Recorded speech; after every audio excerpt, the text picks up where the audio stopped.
Tonight, Kansas City police are in the national spotlight after a Vice News story about the department. More than 130,000 people have watched the story since it was posted last Friday. KCTV5's Casey Jones is live from KCPD headquarters. And Casey, you've been asking local leaders and public officials about this, right? That's right. So far, I have reached out to the mayor, the Jackson County prosecutor, and a few city council members who say they are aware of this video. But keep in mind, this Vice News story is more than 20 minutes long, so some say they haven't had the chance to watch the full story. We're with Vice News. This Vice News story is titled, "Kansas City is trying to reform its police department, but black people keep getting killed." This year, 4 KCPD officers have been indicted for misconduct, ranging from assault to manslaughter. Most recently, Sergeant Matt Neal was charged with felony assault after an interaction with a 15-year-old in November of 2019 at Go Chicken Go on Truce Avenue.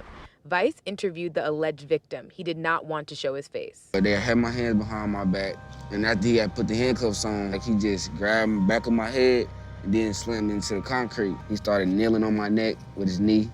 I started saying that I couldn't breathe. Prosecutors say the teenager was left with broken teeth and a gash in his head. To hear the voices of Terrence Bridges and the 15-year-old kid, to hear those voices in those moments of pain made it real in a way that it hadn't been for me before that. It just made it so much more grave a circumstance. Laura McDonald runs More Squared. Her organization has been calling for local control of the police department since April of 2018. Calls echoed at local protests back in May. KCPD is governed by a board of police commissioners appointed by the governor. The mayor is the only elected official with a seat. Those in favor of non-local control argue the board can stay neutral from local politics.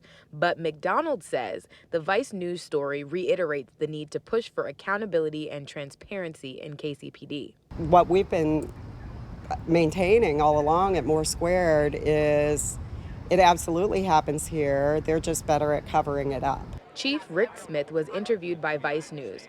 We reached out to KCPD for their reaction on this story. Spokesman and Captain David Jackson sent a statement saying, in part, the Vice piece did not turn out the way we had hoped. Several topics they said they wanted to cover, like social workers and progressive training and techniques, were not depicted.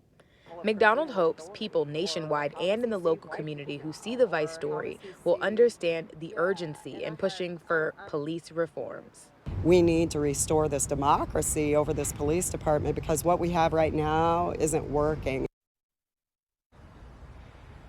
So this Vice News story also connected an officer that was accused of shooting and killing Terrence Bridges back in May of 2019 to that alleged assault of the 15-year-old that happened in November of 2019.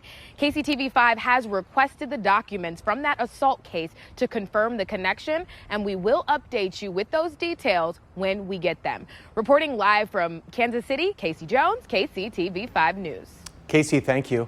And Kansas City's Fraternal Order of Police just got back to us on the Vice video. They say they are working with the police department to address police reform issues.